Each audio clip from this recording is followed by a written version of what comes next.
1 year into the job, and Police Commissioner Keechant Sewell is battling a 23% increase in major crime in the city, while at the same time, shootings and murders are in fact down significantly. I sat down with her at the Bel Air Diner in Astoria, Queens, to ask her about that, along with some of the other issues that are top of mind for New Yorkers. The answer to the question, am I safer today than I was January last year? What's the answer to that? I would say absolutely. That's not that we don't have work to do. I understand that. Our major crime right now is being driven by grand larcenies, and we're developing a plan to be able to address that because we understand that obviously people are concerned about that as well. With all the things that are in place, without the structural changes that we've been asking for in legislation, we were still able to cut down those major crimes. We're at a 27-year high in gun arrests. Our major crime arrests are up. Our trend is looking very good. So at the end of this quarter, we know we're going to be able to post a decrease in crime. What did you do to drive murders down?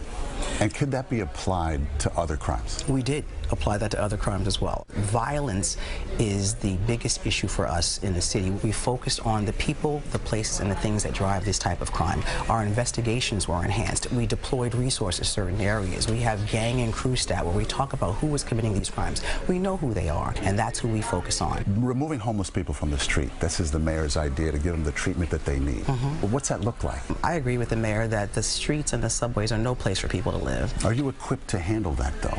To take the people off the street. We have done this before. The NYPD has always taken people who need mental health assessments off the street. So this is not new to us, and we weren't caught off guard. Starting salaries at NYPD, I don't know, the public would be shocked to know. 42 grand or so for an NYPD officer. On Long Island, it's in the 50s, right? In San Francisco, it's $100,000. Should cops be making more money in this city?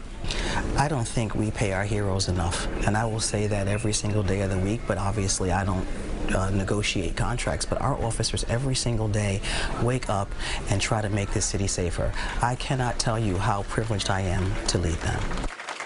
The commissioner was also strikingly candid in our conversation, even responding to the criticism that she's been robotic when facing the public.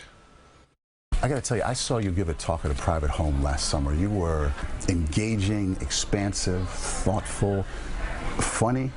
You were everything that you're not at the podium. I'm not engaging at the podium? Cameras are rolling. Why don't we see more of that of you in public? I think your question is actually pretty funny about, you know, I'm everything I'm not in front.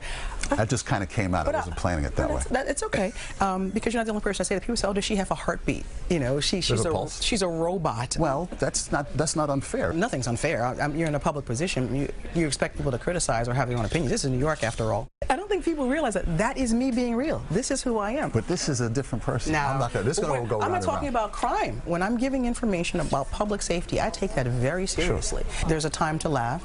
There's a time to be serious. And when I am focused on the safety of this city, I am serious. And the commissioner promises to be out there a lot more in the coming year. So we said we're going to hold her to it. She said, come along, check us out. Here we are. Exactly. The full interview is going to be there for you at cbsnewyork.com. Don't miss it. She touches on everything from marijuana laws, whether the mayor is really calling the shots here in this city, as a lot of people are criticized. And she also talks about what it means to be the man on the job. Okay. Exactly what that means. Yeah. So check it out, cbsnewyork.com. Well, you know, just listening to the past two interviews that you had with her, just real quickly, the one thing that I love is the fact that if you're going to have somebody in charge of the police department, her nerves of steel. And that's who you know, that's what you want in that position, right? That's fair. Yeah. A lot of people have noticed that. No question. Not a bad trait. No, not at all.